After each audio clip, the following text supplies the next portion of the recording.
What's up? It's Veitamin here, coming at you with a quick tip on making an intro and also an outro. So, first and foremost, actually, I want to get something up for you guys. When you're mixing a song, it's really helpful to have songs of the same key, or when they're not in the same key, similar keys. This is the Camelot harmonic mixing wheel. So this song, I don't even know what key this is in. I can figure it out real quick. Okay, it's in B flat minor, I do believe. So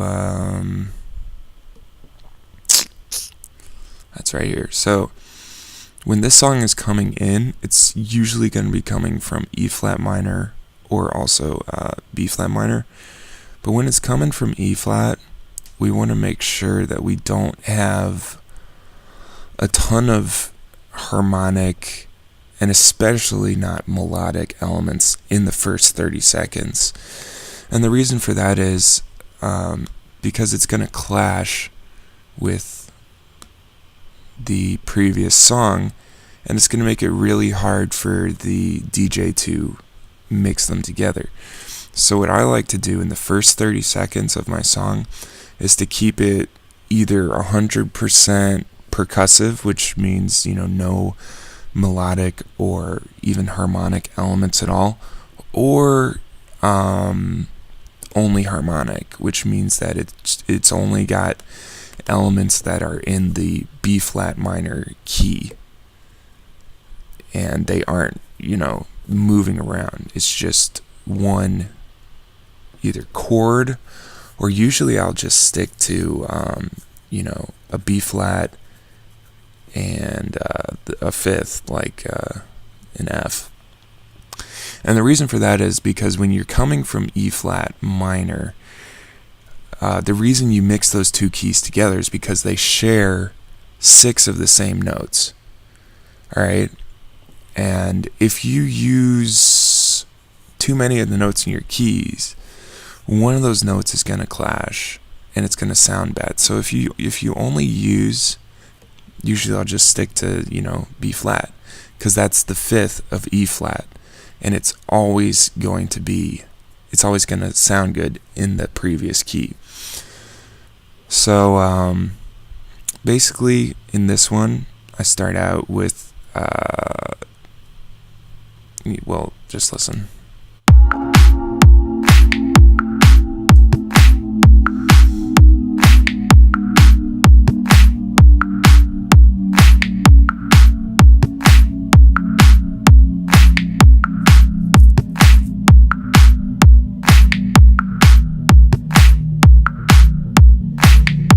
Here's where the harmonic element starts to come in.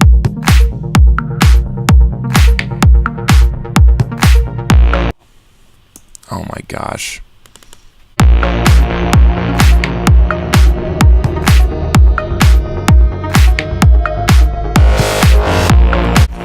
Okay, so once you get to that 30-second mark, and it's only 30 seconds when it's at 128.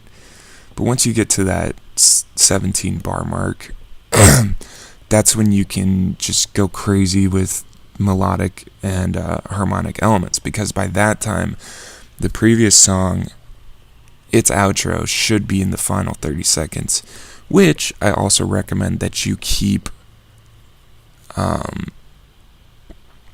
percussive.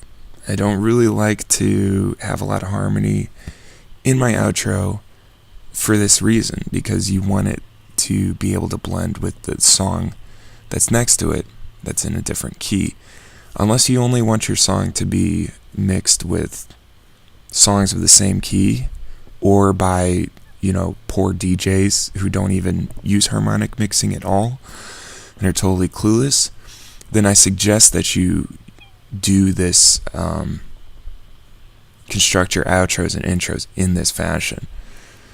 And I think it's a great idea to go fully melodic once you hit that 17 bar mark, because this is when your song really starts to shine.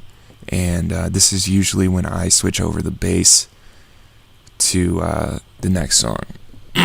So feel free to add harmonic elements, and here are mine.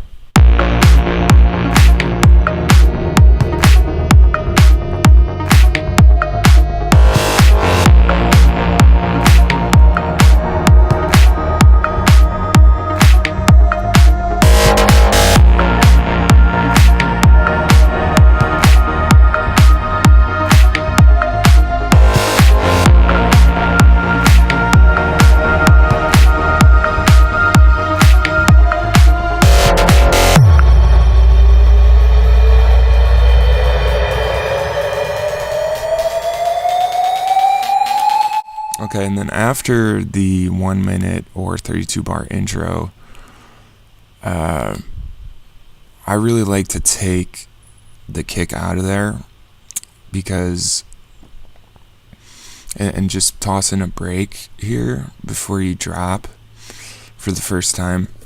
And the reason is because most outros are a minute long.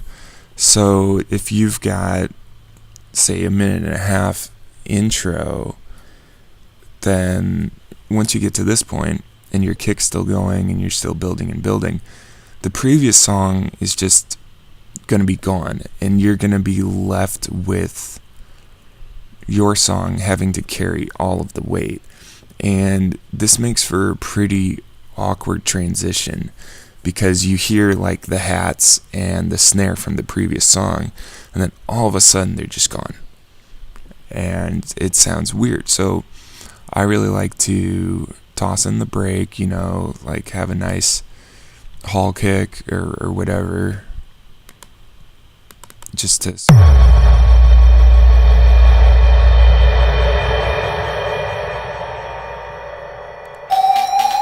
sort of like announce that your song is beginning now. And yeah, that's pretty much basically it for that aspect. Other things I like to do is I like to, at this transition here, I like to toss in some white noise. I don't know if I have any in this song. In fact, I don't think I do. But I'll put in like some white noise starting around the 9 bar mark, and I'll gradually fade it in here, and then I'll fade it out towards like 25.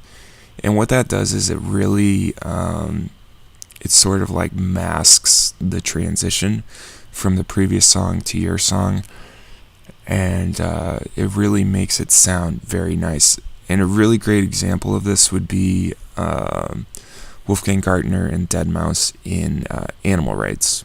If you check out that song, the intro does this perfectly, and it's actually one of the songs where I pick this up from. So anyway, that is my tip for today, and I'll be coming at you with some more. This is Veitamin. See you next time.